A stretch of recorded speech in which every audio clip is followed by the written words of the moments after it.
Your Ford is burning more fuel than it should right now. Not because anything is broken, not because of a fault code or a failing component, because of features and settings that are switched on at this very moment, some of which Ford enabled from the factory, some of which you turned on yourself and forgot about, that are working directly against your fuel economy every single mile you drive. Here is what makes this particularly frustrating. Your dealership knows about every single one of them. They know exactly which modes burn extra fuel, which settings add unnecessary drivetrain load, and which factory systems quietly degrade over time and start costing you at the pump without triggering a single warning light. They just have no reason to tell you. So today, I am going to. 9 Ford features and settings that are killing your gas mileage, what each one is actually doing to your fuel economy, and exactly what to change so you stop paying for it. Let's get into it. Before we get into the list, hit subscribe right now and turn on the bell. Every week on this channel, we cover Ford maintenance tips, hidden features, money-saving fixes, and owner knowledge your dealership keeps to itself. It is free. It takes 1 second, and the next video might save you more money than this one. Subscribe now. Then let's talk about what is draining your tank. 1. Leaving sport mode on for everyday driving. A guy once told me his F-150 started feeling like it was drinking fuel for no reason. No check engine light, no rough idle, nothing obviously wrong. The truck felt strong. Then he glanced down and realized he had been driving in sport mode for 3 straight days. Sport mode feels genuinely good. The throttle sharpens up, the shifts get quicker, the truck responds with an urgency that makes a normal commute feel slightly more exciting. And for the right situation, a hard highway merge, a back road with some curves, a moment where sharp response actually matters, it is exactly the right tool. The problem is using it as your permanent daily setting when most of your driving is school pickups, grocery runs, and morning commutes where nothing about the road requires that kind of aggression. When sport mode is active, your Ford holds lower gears longer, delays upshifts deliberately, keeps the engine higher in the RPM range, and maintains a state of constant readiness for aggressive throttle inputs that never come. The truck is burning extra fuel to stay wound up for a demand you are never actually making. The fix: use normal or eco for everyday driving.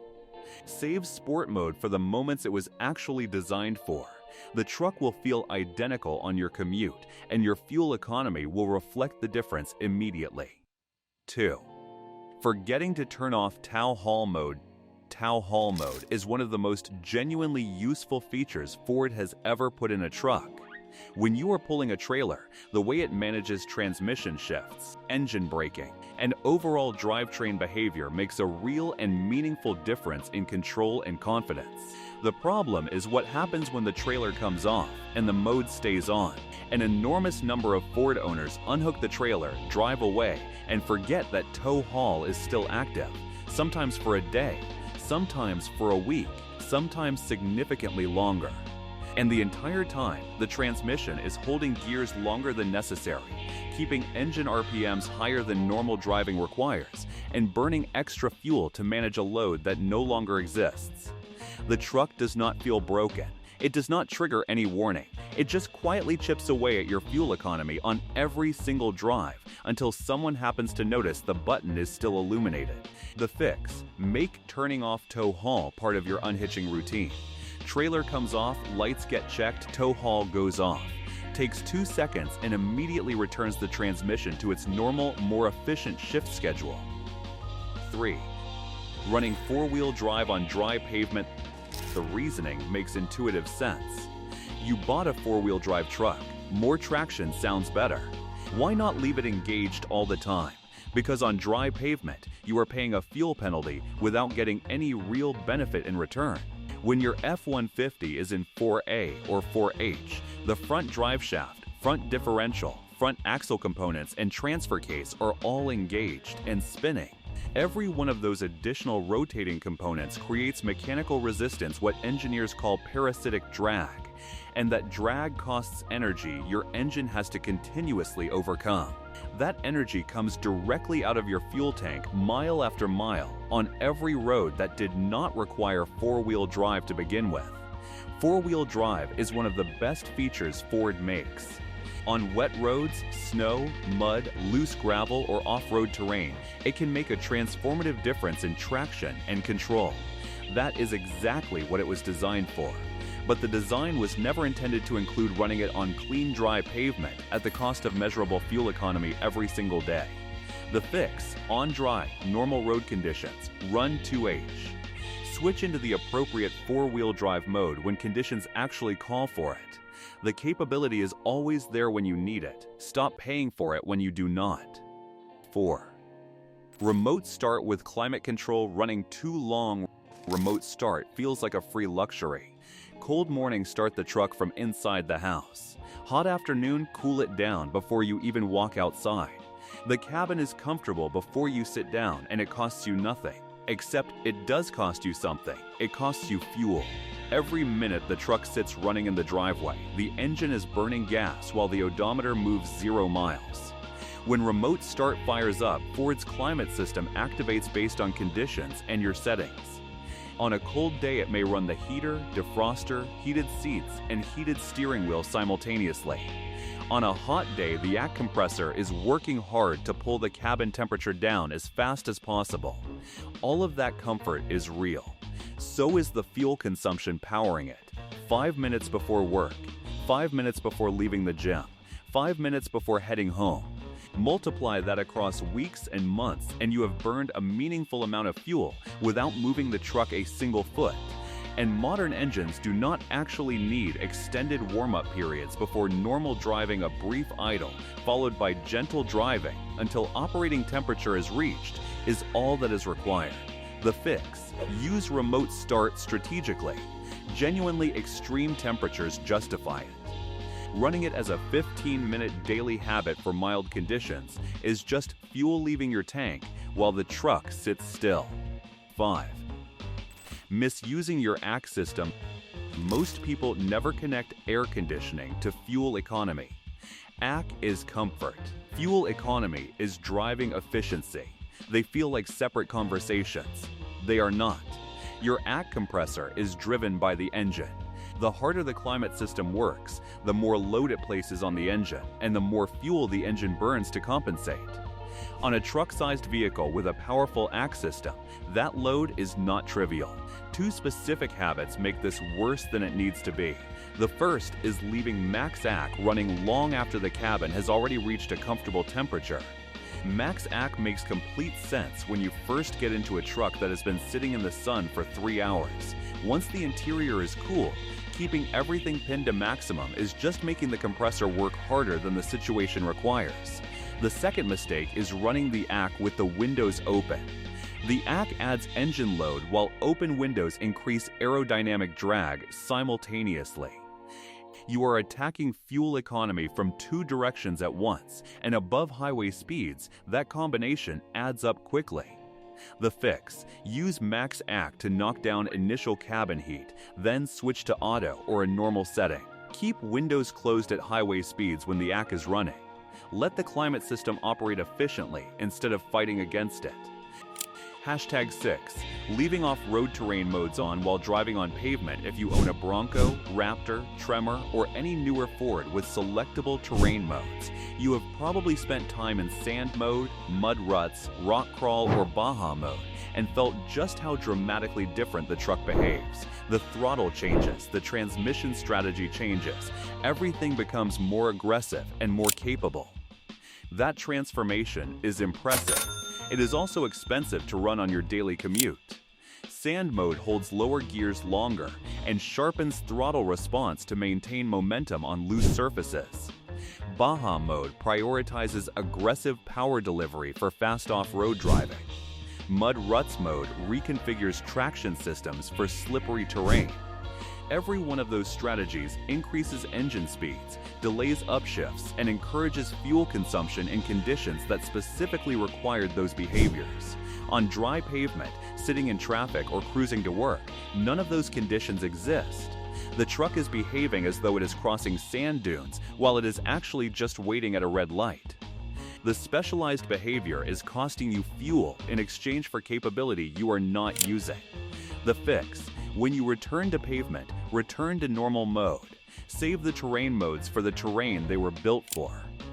Hack 7. Disabling auto start-stop by reflex. This is the one that will generate the most disagreement in the comments. Auto start-stop might be the most universally complained about feature in modern Ford trucks. You stop at a red light, the engine shuts off, it restarts when you release the brake, and a significant percentage of Ford owners immediately reach for the disable button every single time they start the truck. But here is the uncomfortable truth about that habit. Every time you disable it, you are giving up one of the few fuel-saving features that actually functions exactly as intended. When your truck is stationary at a light, the engine is burning fuel without moving the vehicle anywhere. Auto start-stop eliminates that consumption during stationary periods by shutting the engine down temporarily. Multiply every red light, every drive-through, every railroad crossing, and every traffic jam across an entire year of driving, and the savings are genuinely meaningful, particularly in city driving, where trucks already achieve their worst fuel economy numbers and where stop-start events are most frequent. The system was engineered with the truck's battery, starter, and charging system specifically in mind. It is not the same as repeated normal cold starts. The components are designed for the duty cycle. Are there situations where disabling it makes sense? Yes, extreme temperatures, heavy towing, situations where the engine is cycling constantly in ways that feel counterproductive. But disabling it reflexively every single morning out of habit is voluntarily surrendering fuel savings that cost you nothing to keep. The fix: leave it alone during normal driving and let it do the job it was designed to do. Most drivers stop noticing it within a week. The fuel savings continue regardless. Hashtag 8. Lift kits A&D oversized tires without understanding the fuel cost. Before the comments section reacts, this is not an argument against lifting your truck. A properly built lifted F-150 looks aggressive and delivers real capability improvements in ground clearance and off-road performance. This is about understanding the fuel economy cost honestly, because a lot of owners underestimate how significant it actually is. 3 things happen simultaneously when you lift and put on oversized tires. Aerodynamic drag increases because the higher ride height and wider tire profile push more air under and around the truck at speed. Rotating mass increases because larger all-terrain and mud-terrain tires are substantially heavier than the factory replacements, requiring more energy to accelerate from every stop. Rolling resistance increases because aggressive tread patterns designed for off-road traction fight against efficient highway rolling. Stack all 3 on the same truck, and the fuel economy loss can be significant. Some owners lose a little. Others lose several miles per gallon depending on how aggressive the combination is. And because modifications often happen gradually, leveling kit first, then bigger wheels, then larger tires, the total loss compounds in increments small enough that no single change feels dramatic. There is also a calibration issue worth addressing. Larger tires alter your speedometer and fuel economy readings if the truck is not recalibrated for the new tire size. Recalibration will not recover the fuel economy, but it will at least make the numbers you see accurate. The fix: know what you are signing up for before you build. If the lift and tire package is worth the fuel cost to you, that is a completely legitimate choice. Just make it with accurate expectations rather than discovering the penalty at the pump 6 months later. Hashtag 9. Ignoring Ford's active grille shutter system. This is the most overlooked item on the entire list, mostly because most owners have no idea this system exists in the first place. Many Ford trucks and SUVs use active grille shutters positioned behind the front grille. When the engine does not need additional cooling airflow, these shutters partially or fully close, directing air around the vehicle rather than through the engine bay. Less air pushing through the engine bay means less aerodynamic drag at highway speeds. Some Ford vehicles also use an active air dam below the front bumper that lowers automatically at speed to smooth airflow underneath the truck.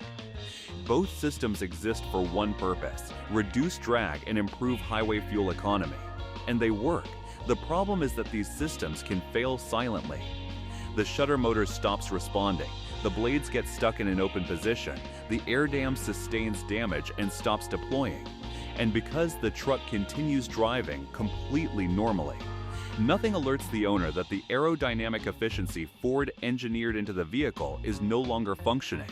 The fuel economy impact of a failed shutter system is not dramatic on any given tank, but over thousands of highway miles, running with more aerodynamic drag than the truck was designed to produce, adds up in ways that are real, even if they are invisible.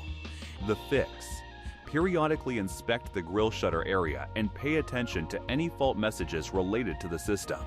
If you notice damage or unusual behavior, address it. This was a system Ford specifically engineered to save you fuel. If it is not working, neither are the savings it was designed to deliver. Is actually bad. Every single one exists for a legitimate reason and performs exactly as designed in the right context. The problem was never the features themselves. The problem is using the wrong feature at the wrong time, asking your truck to solve problems you do not have, while your fuel economy quietly pays the price for it. The good news is that every single fix on this list costs nothing. No parts, no labor, no shop visit, just awareness and a few intentional habit changes that can start recovering fuel economy on your very next drive. Hit the like button if this video showed you something you did not know was affecting your mileage. Subscribe and turn on the bell so you never miss what we put out next. Now here is my question for the comments. Which of these 9 is your truck guilty of right now? Be honest and pick one. A: I have been driving in tow, haul, or sport mode way more than I should, and I genuinely had no idea it was costing me fuel. I am turning it off before I even finish this video. B: I disable auto start stop every single morning by reflex, and after watching this, I realize I have been voluntarily throwing away fuel savings for years over a feature I just got used to hating. C: I lifted my truck and put on oversized tires, and I knew there would be a fuel penalty, but I had no idea it was this many factors hitting at once. I need to have an honest conversation with my fuel budget. Drop your answer below. I read every comment. And if there is a specific Ford topic you want the next video to cover, transmission issues, engine problems, maintenance schedules, anything, drop it in the comments and we will build it. See you in the next one.